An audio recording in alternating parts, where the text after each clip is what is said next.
এই লুকেরম করে কে? এ ভাই, এই মিয়া, কি সামনে? ভাই আমার 20-22 দিন ধরে কি শরীরে জ্বর। জ্বর? ওঠেন ওঠেন ওঠেন ভাই, এটা জ্বর, এটা উঠবো কি ভাই? ভাই কই ওঠেন মিয়া, দোস্তি ভাই, এটা তো ভাই। ভাই আপনার তো গঠন গাঠন বেশি একটা ভালো লাগতেছে না, বেশি দিন তো বাঁচতো না। না ভাই, আর হাত কমে আইছে। নগদ মরে যাইবো। হ্যাঁ, মরলে তো হুদা হুদি লস করে লাভ আছে। না একটা বেলা কান্দ করে লইয়া গিয়ে আমার ফিশারির মধ্যে ফালাই দে, মাগুর মাছে খায়া দোয়া করবো। ঠিক আছে ভাই, এটাই করো। বুঝলেন ভাই?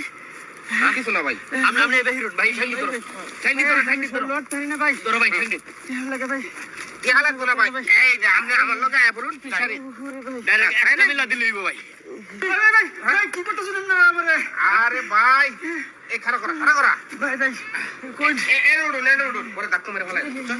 ভাই কমাটা যা খালি বই। এনে বস। বইছি ভাই, কোন ভাই এই যে দেখতেছেন না ফিশারি আমার, বুঝছেন? হ্যাঁ এই ফিশারির মধ্যে বিদেশি মাগুর চাষ করতেছি। হ্যাঁ, বিদেশি মাগুরে কোনো খাওন খানা, খালি মানুষ খা, বুঝছো? যেটা আমারও সবই খা।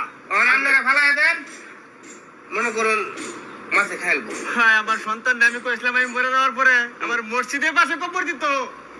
আপনারা ভাই কামটা করুন না আমার ভাই, মাফ করে দিতে। ভাই এই যে মাপ নাই ভাই। মাছ খাইলে আয় বেটা ভাই, আপনি টেনশন করুন না, যে এটাও তো সবের কামি। আপনারা এনে ফাললে মাছে খাইলবো, ঠিক আছে? ভাই কামটা করুন না ভাই। ভাই তুমি খালি অনুমতি দাও, একটা দাহা মারি ভাড়া দাম তুমি করে। ঠান্ডা করে তো করবো, দেখ ক্যামেরা ফালাই দেবো আমরা। হ্যাঁ